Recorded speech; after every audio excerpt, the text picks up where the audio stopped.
ng bayan, maasahan anumang panahon.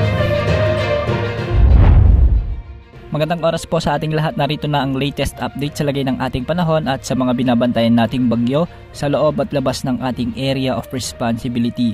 Una narito si Tropical Storm Ophel na huling namataan sa layong 800 kilometers silangan ng southeastern Luzon. Taglay ang lakas ng hangin na umaabot sa 95 kilometers per hour malapit sa gitna at pagbugsong umaabot sa 115 kilometers per hour.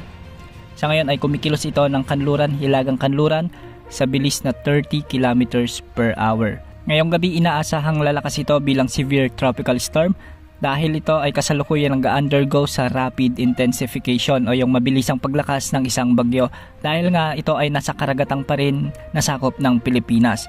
Sa mga susunod na oras ay kikilos pa rin ito ng hilagang kanluran hanggang sa maging typhoon category sa araw ng Huwebes. Base naman sa forecast track ng Pag-asa ay posibleng dumaplis muli ang sentro nito sa bahagi ng Santa Ana, Cagayan o sa northeastern portion ng Cagayan at lalampas sa bahagi ng Babuyan Islands bilang severe tropical storm na lamang sa araw ng Biyernes.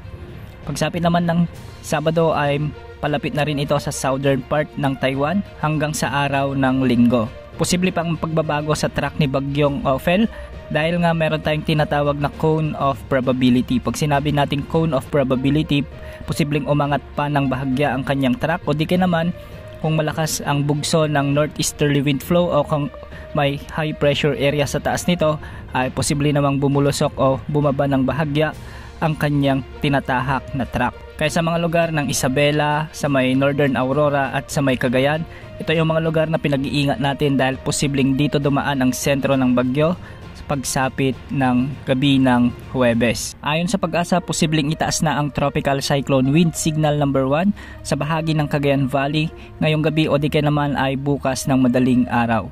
Ang pinakamataas na posibleng itaas ng Pag-asa bilang wind signal ay signal number 4 habang ito ay papalapit o di kaya naman ay habang dumadaan ang sentro ni Bagyong Ophel sa kalupaan ng Cagayan Valley. Sa ngayon wala pa namang direktang epekto si Bagyong Ophel sa anumang bahagi ng ating kalupaan, ngunit ayon sa Pag-asa pinaghahanda o pinag-iingat na ang mga taga-northern or central Luzon dahil posible na dito maglandfall ang sentro ni Bagyong Ophel sa mga susunod na araw, lalo na sa araw ng Huwebes ng hapon o di kaya naman ay gabi. Gaya ng sinabi ko kanina, posible pang magbago ang track na tinatahak ni Bagyong Ophel kaya laging umantabay sa mga updates ukol dito.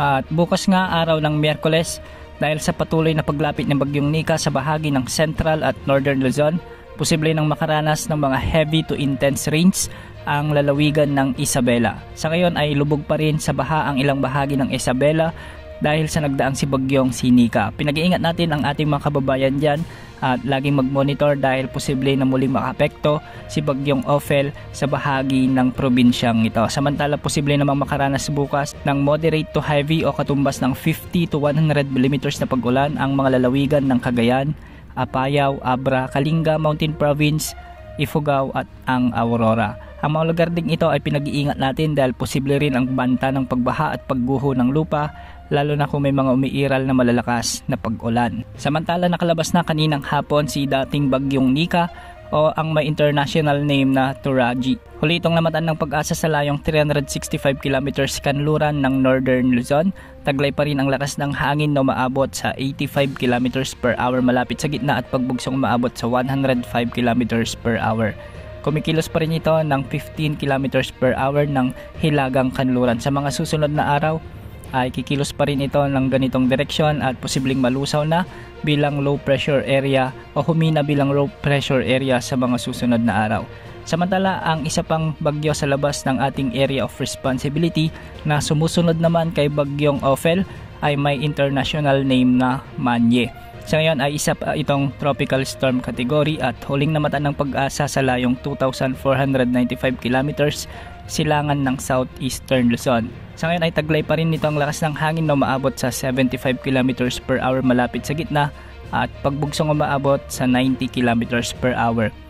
Medyo mabilis ang pagkilos nito ng pakanluran sa 30 kilometers per hour. Sa mga susunod na araw ay posible na rin pumasok ito sa ating area of responsibility at papangalanan siya ng Pag-asa bilang Bagyong Pipito.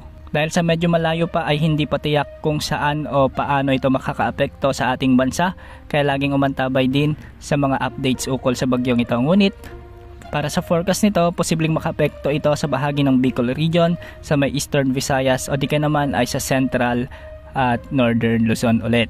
Laging maghanda at laging umantabay sa mga susunod na updates ukol sa mga sama ng panahon na ito. Yan muna ang update sa lagay ng panahon. Ito pong weather update ng bayan, maasahan anumang panahon.